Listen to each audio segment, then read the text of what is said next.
marked.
looked like moments ago. This is tape. This is when we first arrived on scene, and it looked like officers standing on a hill above this earth mover turned tank were firing some pretty heavy arms at him, trying to find a weak spot, trying to find some way to immobilize. This man was now on the east side of Granby in what's called an independent propane company yard. We thought for a time he might actually be taking out some of the propane tanks. He kind of looked like that's what he was thinking about, and then he took off and headed into the downtown area again. Now, if you'll stay stay with me. Photographer David Gregg is going to fast forward some of the videotape, show you just a little bit of some of the crazy things that this man has done over the course of the past hour and a half. And again, we want to emphasize, at last check, when we were last over Granby about 15 minutes ago, he had been stuck inside the back end of the Gamble's appliance store, apparently taken out his own radiator, and the engine had seized up, and SWAT team members were trying to get inside the tank. But a tank it is. It's an earth mover no more. It's actually a tank. Do you guys have some questions that you would like to pass along? Those are the propane tanks that he was kind of milling about for a time. Absolutely. Luann, can you take us through it chronologically so people get a sense? I know it all started about 3 o'clock this afternoon. Where did he begin? Do you know? He started on the end of town. We are told unofficially, we want to emphasize that, this man owned a business next to the concrete company, that he had a long-standing beef with the concrete company in Granby, a very long-standing, decades old, it was described to us, and then he went after the concrete company first. He then made his way down Main Street of Granby and actually was taking out buildings as he passed, took out much of the town hall, took out the library, may have gone through the Liberty Bank. It actually looks like he might have punched in one side of a new Liberty Bank in Granby and came out the other.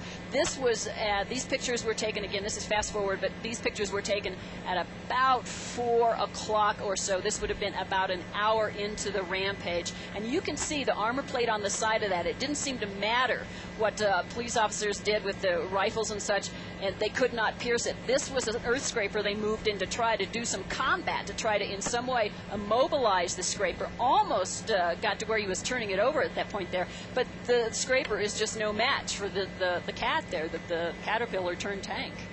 Hey, if you're just joining us, it's now 5 o'clock. This is News 4 at 5. This story's been developing since about 3 o'clock. This is file tape of a man who's got into a bulldozer that he's made into a makeshift armored covered bulldozer, and he's damaged or destroyed half a dozen buildings in Granby, a town of about 1,500, about 50 miles west of Denver in Grand County. So far, we're hearing no one's been injured, but that has not been confirmed.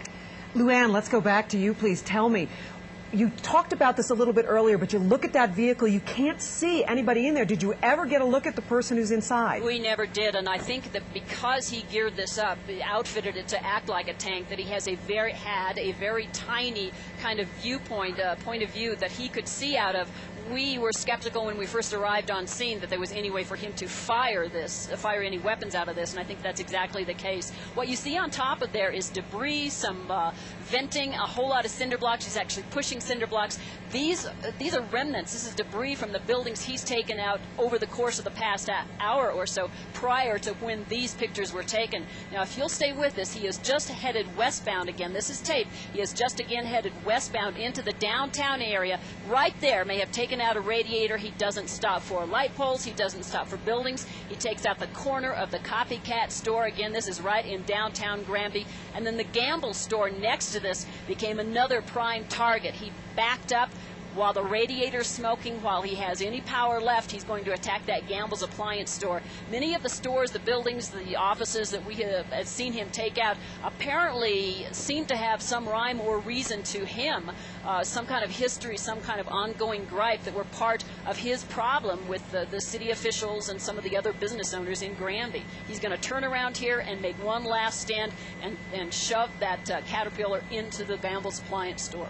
Lou, according to some witnesses, he reportedly also is armed with a machine gun. Can you see that from your vantage point? We think there is absolutely no truth to that. We were hearing different reports, some along those lines. We also heard reports that at one point they were trying to get an armor-piercing machine gun brought in from Hot Sulphur Springs, which is about 10 miles down the highway. That apparently was their thought as to what their only hope was as to how to stop this man. But he actually ended up stopping himself. You can see now that long stream of wet pavement there. That's the radiator. Apparently took out the hose or some other part of a radiator underneath this Caterpillar, and he is going to make one last stand, go over the curb, and start punching his way into the Gamble store and into the back of that. When we left the area of Granby about 20 minutes ago, he had wedged himself in the back end of this store and apparently had taken out the radiator, and he'd become immobilized, and we had SWAT team members trying to figure out how to get inside the Caterpillar. And is that where it stands right now, Lou? Have they gotten inside? Do you know? We don't know. We haven't been able to communicate with our crew on the ground up here. He You can see he just is deliberate and determined, and nothing will stop him except his own equipment. What we're going to do, if you can stay with me now, he's going to make one last stand here. We're going to fast forward again and show you how far he gets, and then we'll take it up to where we actually have members of the Grant County SWAT team, the Sheriff's Office SWAT team,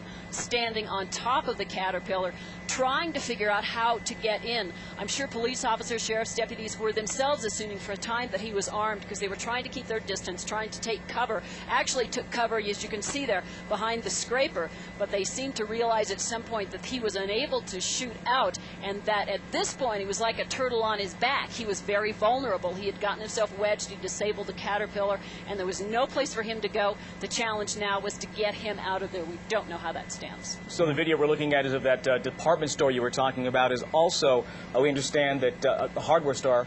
I also understand that he did some damage to a bank, Liberty Bank, that was recently opened, and the town's newspaper building, a two-story structure as well. Sky High News is the newspaper office there. We're told that that's virtually a rubble. We heard from Terry Hurdle on News 4 earlier, and she owns an antique gun shop, black powder gun shop at the other end of the store, and she said that somebody came running in and told her to run out because it looked like this man earlier was making a beeline for their store and then turned and went elsewhere. Yeah, it seems, again, as we talked about earlier, that it was very systematic, that he was picking and choosing where he was going. He was very deliberate in his choices. Yeah, there may well have been a method to his madness, which is probably a good way to look at it right now. Pilot Mike Silva, photographer David Gregg, and I have taken a poll. We've been flying collectively about 70 years in this market. We've never seen anything like this. Yeah. You know, Luann, we'd like to go now, and stay with us. We understand that you've got great video, and you definitely have a vantage point, and you understand what's going on, and you've certainly done a great job bringing us up to date. But we'd like to talk now with Bonnie Brown. Bonnie is joining us by telephone. And Bonnie, we understand that you are a friend, perhaps, of the man who is inside that bulldozer. Is that correct? Yes, that's correct. What can you tell us about this person? Well, he systematically is going through the different buildings. That is correct, the information about the ongoing dispute with the concrete company. And he went to Gamble's because the person who owns it was on the town council, and had to do with excessive taxes on his property that he purchased to build his muffler shop.